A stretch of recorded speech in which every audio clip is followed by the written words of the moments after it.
officers of the House with the Minority Leader, Kingsley Ginger, and of course,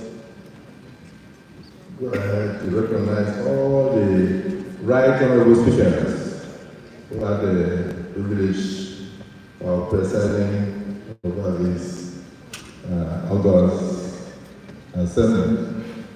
My dear sister Patricia, my dear brother, Dogana, that was during my time. And then, of course, right now, See what I was telling you. but I say I made it. So, to the president and others. Everything is joke. Let me doesn't know when to be serious. also pay tribute President really thought it. to all my colleagues, the other members Pleased with everything. who found time to be here today, and also the ministers of the Federal Republic of Nigeria, Your Royal Highnesses, represented particularly by the Emir of Northern, His Excellency Uhuru Bamali, CFR, and of course, members of the diplomatic corps, as represented by the Papa Monsu, Ambassador of the Holy See in Nigeria, and Bishop Michael Mochi. The Global Partners, and the NDP, like and others, the President of the Women Society, the President of People with Disabilities, and of course, heads of civil societies and organizations, Their Excellencies, members of the political class who found their way here today. I also want to recognize in your midst His English Senator, Sani Musa, and must recognize the sitting patient that I know was sitting very close to my brother, Professor Otomango. I believe they are coming from the civil society, not necessarily as a former senator. You're not going now? Yes, I did. Am I right? Yeah, look at me. Let me recognize I told you. the Victor Parsons students of various schools that are seen today. It makes a mockery of the system. And of course, It pleases dear ladies and gentlemen of the press, I'm delighted to be here. I was actually sitting in the other room. And I told you. I got the message. Senator Shehu Sane, actually, let's call you by the name of your government. No wonder you do not acknowledge. I greet you. I'm very happy that you are here. Thank you for always showing interest in what is happening in the National Assembly. I thank you. So let me say that I was in the other room presiding when I got the message from the speaker that it is important. It's time for me to sit in here to give my goodwill message. And I said I must drop in, appreciate what you are doing, and then I go back to close the other room. Why is he emphasizing the other room? Why is this? Why are we sitting today? We are sitting today because last week we sent the clear message to us that there was need for us to undertake conference for most of the bills of the House of Representatives. So let me start by reporting to you, Mr. Speaker, that last week we passed 6 of your bills.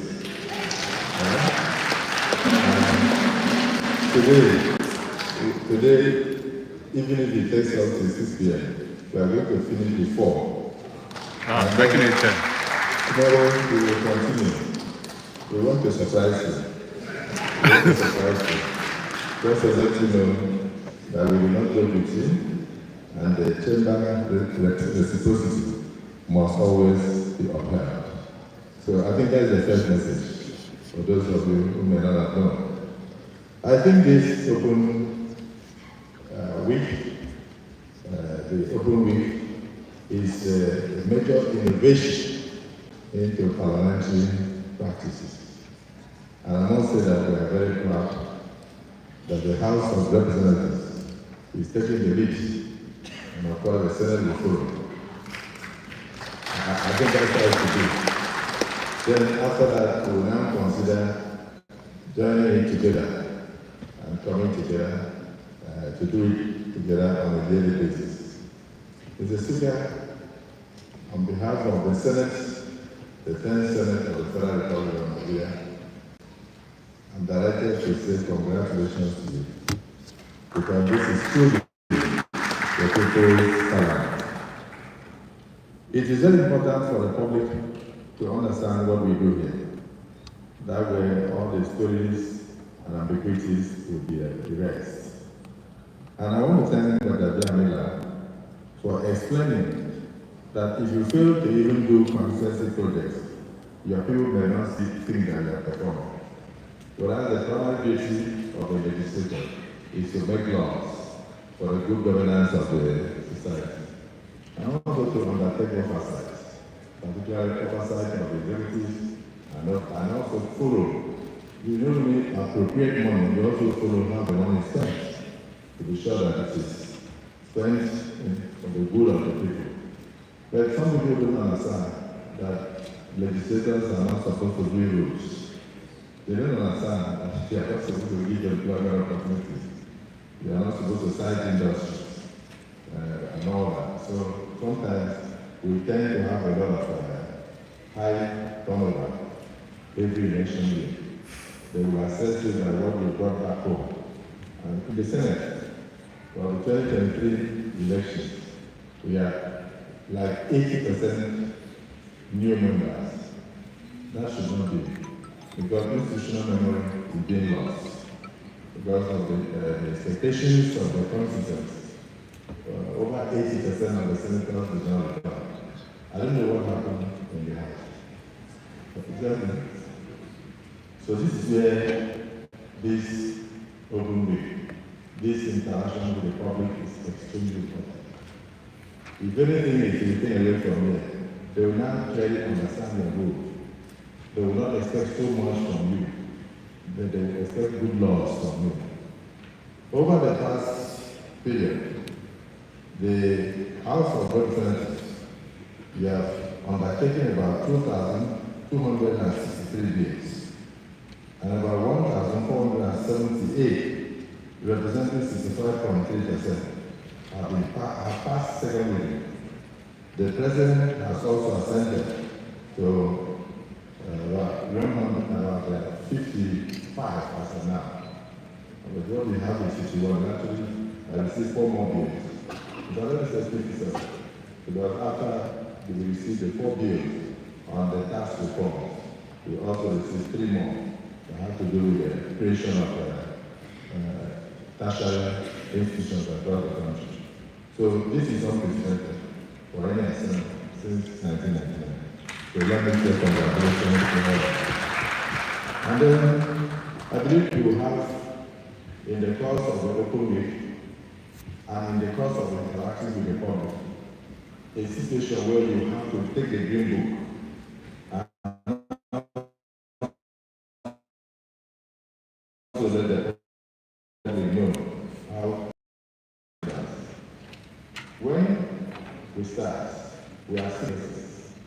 We are other paper, our rule book by section 38, enjoins us to follow a particular order. And so, once we are through with the announcement, we go into petitions.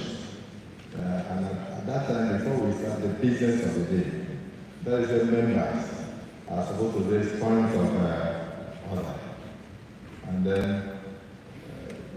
matters of urgent national importance. But sometimes we would have started the business of the day. When we are even on the third business of the day, because the particular distinguished is very new, and I'm not even open the red book, the person will raise his or her say, order 4151, something we have passed. Now, if you, the presiding officer, attempts to say no, the public out there will think that they are not allowing their senator to speak. I hope you understand. They will not know it because the senator is out of order. And the senator will not know that he or she is out of order. So sometimes I will say approach the chair and they will come or open the book and whisper. Because if you go and say it publicly, the public will also know that he or she has not read the rules of the floor. I hope you understand my point. And I think you keep correcting people. The next thing they will say you are guilty of executive high-handedness. We say you are guilty of too much knowledge. It's always proving to know too much. I hope you understand. Then, when we finish debate and we go into prayers, if you have additional prayer to make, you should go straight into the additional prayer.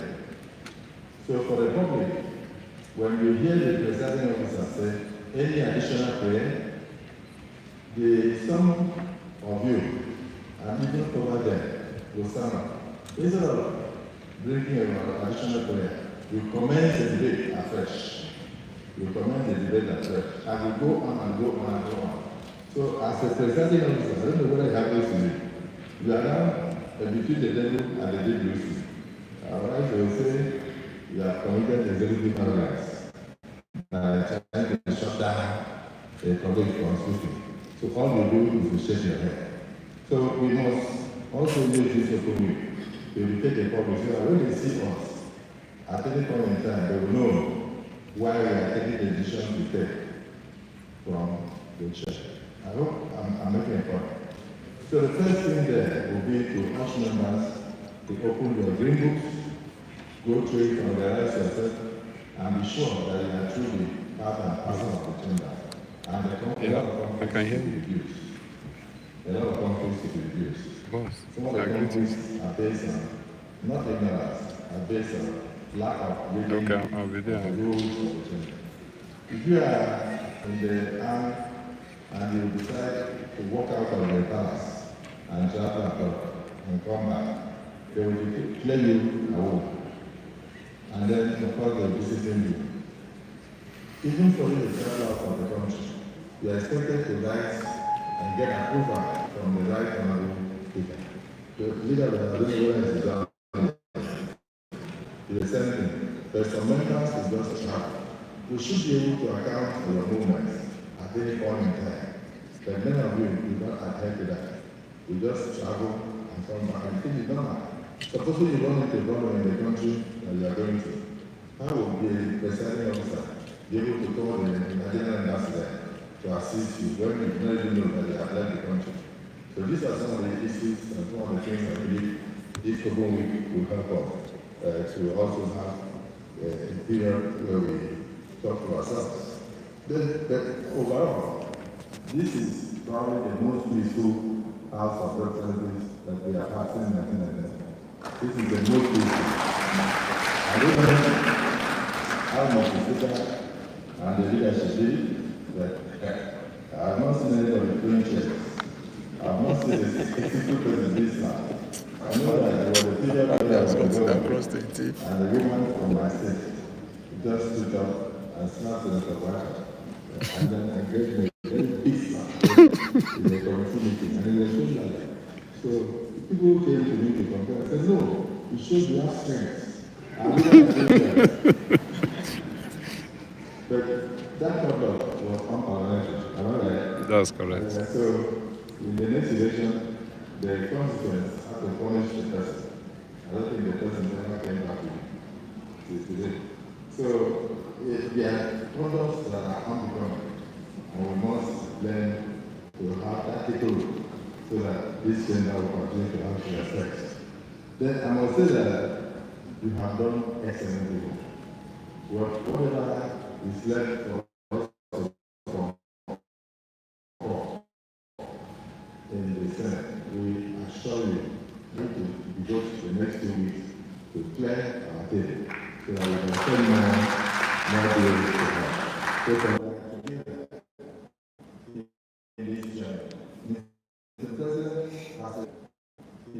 in this journey, Mr. President has enjoyed robust support from the National Assembly. Not because we are lovers, as some people tend to say, but because we are people who scrutinize and are bent on passing anything that will be for the good of all Nigerians. Recently, I saw a flood of political activities, and I had to go on air, and I pleaded with them that as much as we open our doors in the 80s for people to come in, I don't also want the other side to be empty. But my mother told me that she would pray that our enemies should leave, or God should take care of our enemies. Not to die, because she does not want heaven to be empty. I hope you are getting it now. So, what makes a democracy is opposition, and not, of course, and those in position. We in position are very happy to receive those in opposition. But at the same time, please, at the time we must put a stop so that the other side will not be empty. We don't want to want anti-system in Nigeria. I hope that message is very clear. However, Mr. Speaker, if the people in this decide to speak with one voice and join the ruling party of their choice, the circumstances are very clear. All others are ahead. So those who are angry to government should first begin by putting their political parties in order. It's not easy to say I'm a member of ADC, but I see you're a member of Labour Party. You can't be member of two political parties. It's only one party that will contest election. Is that what you're getting here? I don't think you're going to come to this economy. What's up, Abdul? He jokes too much. I can't come here and the public here without getting the problem. He makes fun of himself as a third citizen of Nigeria.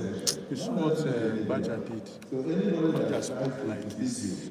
The Senate There are times you play politics. This Of course. forum is not a forum for politics. It's a forum for critical discussion. It is the National Assembly. In terms of citizens' emotional participation, we'll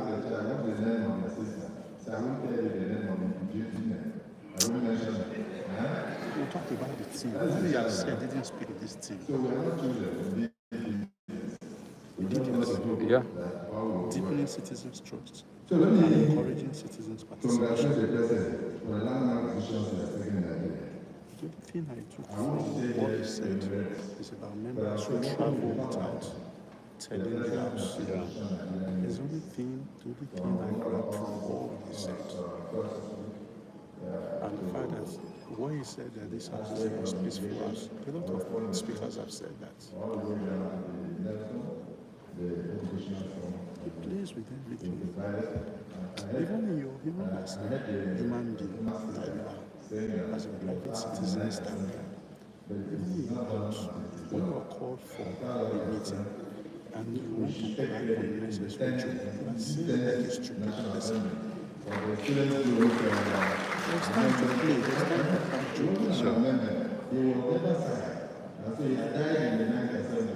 You listen to all the speakers. So there's time that you started hearing you laugh, make funny jokes.